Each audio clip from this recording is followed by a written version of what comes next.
Abay, grabe nga ang nangyari mga idol sa laban ng Miami Heat kontra sa Houston Rockets kung saan anim nga nakatao sa magkabilaang koponan ang ejected dahil nga sa gulong nangyari sa laban.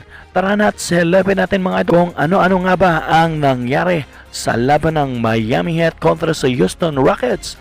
Pero bago yan, dito muna tayo mga idol.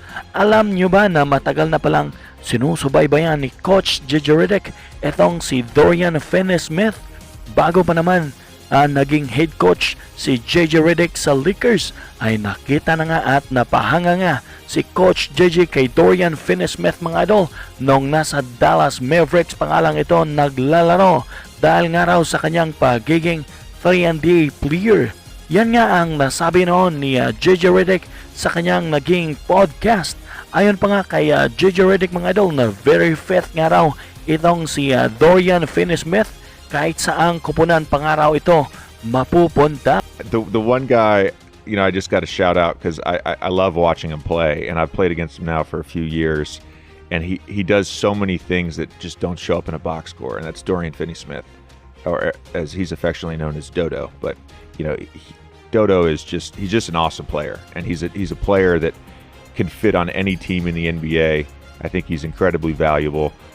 Great defender, hustles, makes all the plays. He had a block. At kaninang madaling araw nga lang dito sa atin ay kinumpirma nga ni Shams Charania na nakuha na nga ng Los Angeles Lakers si Dorian Finney-Smith kapalit nga ni D'Angelo Russell at ng 3 second round pick. Mukhang pinagtagpo nga ng pagkakataon na magkasama nga sa isang koponan sina Coach JJ Redick at ang matagal niya na rin hinahangaan na player dahil sa pagiging magaling nito sa depensa, hustle play at sa kanyang 3-point shooting na si Dorian Finney-Smith. Samantalang mga idol, sa laban naman ng Houston Rockets kontra sa Miami Heat, abay dito nga sa 4th quarter na may 35 seconds na lang ang natira, bigla na nga lang nag-away sina Tyler Hero at Amen Thompson.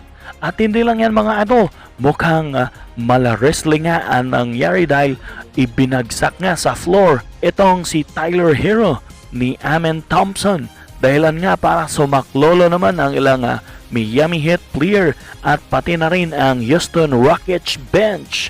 At halos tumanggal nga ng ilang minuto ang nangyayaring gulo mga idol. Dahil nga sa gulong nangyari, 6 nga nakatao sa magkabilaang koponan ang ejected dahil nga sa mala wrestling na nangyari. At ang masaklap pa pati nga ang head coach ng Houston Rockets mga idol ay kasama nga sa ejected dahil nga sa kanyang pag-awat. Sa huli nga mga idol, panalo nga ang Miami Heat sa score na 104-100 at pinangunahan nga ni Tyler Hero ang Miami Heat na may 27 points, 9 assists at 6 rebounds sa loob ng 37 minutes.